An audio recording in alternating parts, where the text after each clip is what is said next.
همة يا رجاله، مش هنقعد طول النهار نرص بالكام كرتونه دول. يلا عايزين نوصل بالنهار. امن على الكراتين كويس يا مطر. حاضر. هوا ممكن نطيرهم. عناية حاضر يا معلم. يلا شدوا حيلكم شويه. يلا يا رجاله مفيش وقت.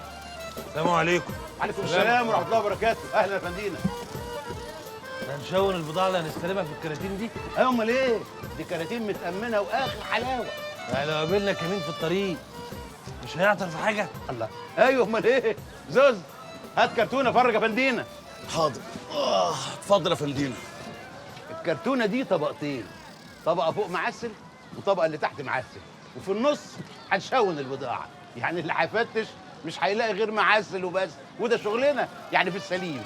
يعني لو جه ظابط رخم وقام عامل كده، البضاعة بتاعتنا اتكشفت وعليها المعسل بتاعنا، يعني لابسينها. الله عليك يا معلمي. خليك في شغلك يالا. يا فندينا دي عمليه متجربه قبل كده كذا مره وعدت.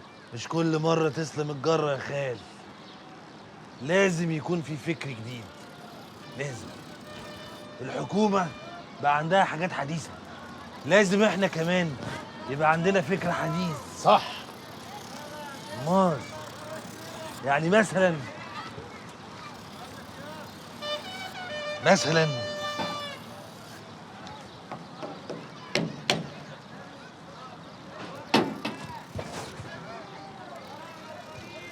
بطني. نعم. لا استنى، الشغلانه دي عايزه واحد نبيه، عايزه واحد يلقطها كده ذكي. بص يا زوز، امر يا فندينا. هتحل الصاجه دي بتاعت ارضيه الصندوق، وهتحط لي صاجه تانية تحت، وفوق منها ترص البضاعه، وفوق منيهم تحط صاجه تانية انما دبل ومن غير مسامير. هتمسك ازاي من غير مسامير يا فندينا؟ اتقل يا خال، اتقل عشان تاخد شغل نظيف. هتتحط كابس، يعني كابس، لاني احط ارضيه الصندوق الاصلانيه واربطها بقى بالمسامير. فهمت يا زوز؟ لا مش فاهم. أنا بقى فهمت. لا حول ولا قوه الا بالله. محيريني انتوا الجوز. والكراتين تبقى فوق زي ما هي، انما فيها معسل وبس. برنس يا معلمي. خدت بالك يا خالي؟ كده لو فتشوا هيفتشوا الكراتين مليانه معسل، اكل عشنا، ومش ممكن يخطر في بالهم ان هم يحلوا ارضيه الصندوق.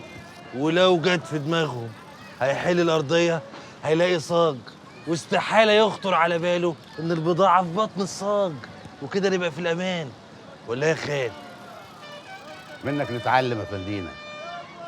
ايه، محدش يتعلم ببلاش.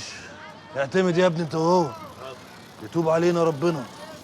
يلا يا مطر، يلا عشان نازل الكراتين. تعال. واوعى تحكها. ناولني. خد يا ابني. خد يا زوز. ناول. يلا همة يا رجاله. يلا يا اخوان انت